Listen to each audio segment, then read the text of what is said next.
As we think of Advent, another wonderful theme is the Shekhinah, the dwelling of God, how Christ becomes the final Shekhinah. When we look at the Hebrew Scriptures, in Exodus chapter 40, God's presence, Shachan, dwelt in the Mishkan, the tent of meeting, and we saw the kavod of God, or the glory of God there. That glory, by the way, left Israel in the book of Ezekiel. We see it leaving step by step by step, leading to the Babylonian exile, and Ezekiel sees it leaving actually the Mount of Olives. The rabbis said when Messiah comes, the glory will come back, the Shekhinah will come back.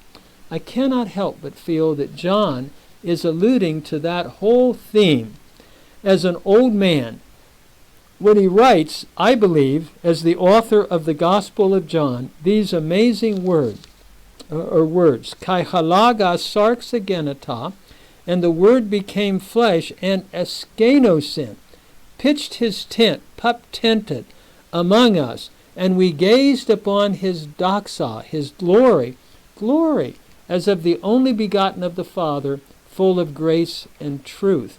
And so I believe that John actually is doing a play on the word shachan, to dwell, with the Greek skenao, eskenosin, almost a transliteration of the Hebrew.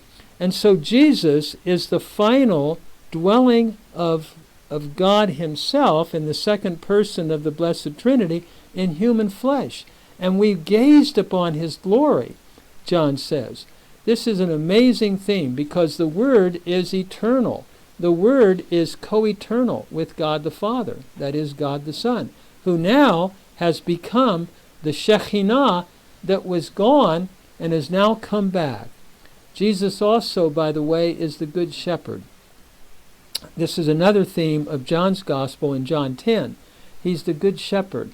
And as I think of this great psalm, Psalm 23, how beautiful it says, Ki alek begate salmavet lo erara ki ata imadi. When I walk in deep darkness, I will not fear evil, for you are with me.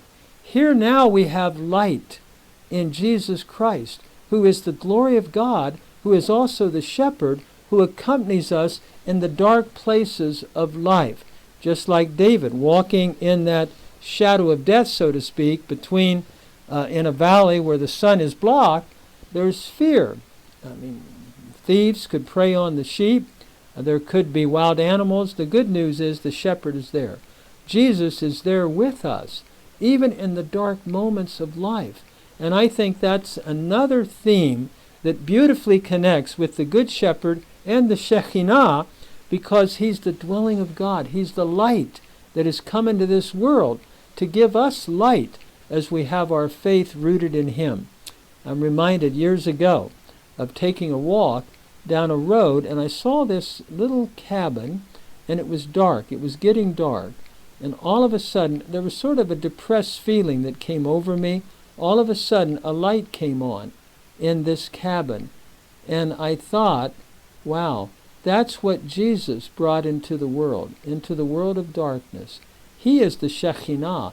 And being the Shekhinah, even when we walk in the dark places of life, in our own life experience, we can know that he is with us to lighten, or to bring light to our path. What a beautiful, beautiful fulfillment in the Shekhinah that Jesus brings by his advent into this world as the God-man.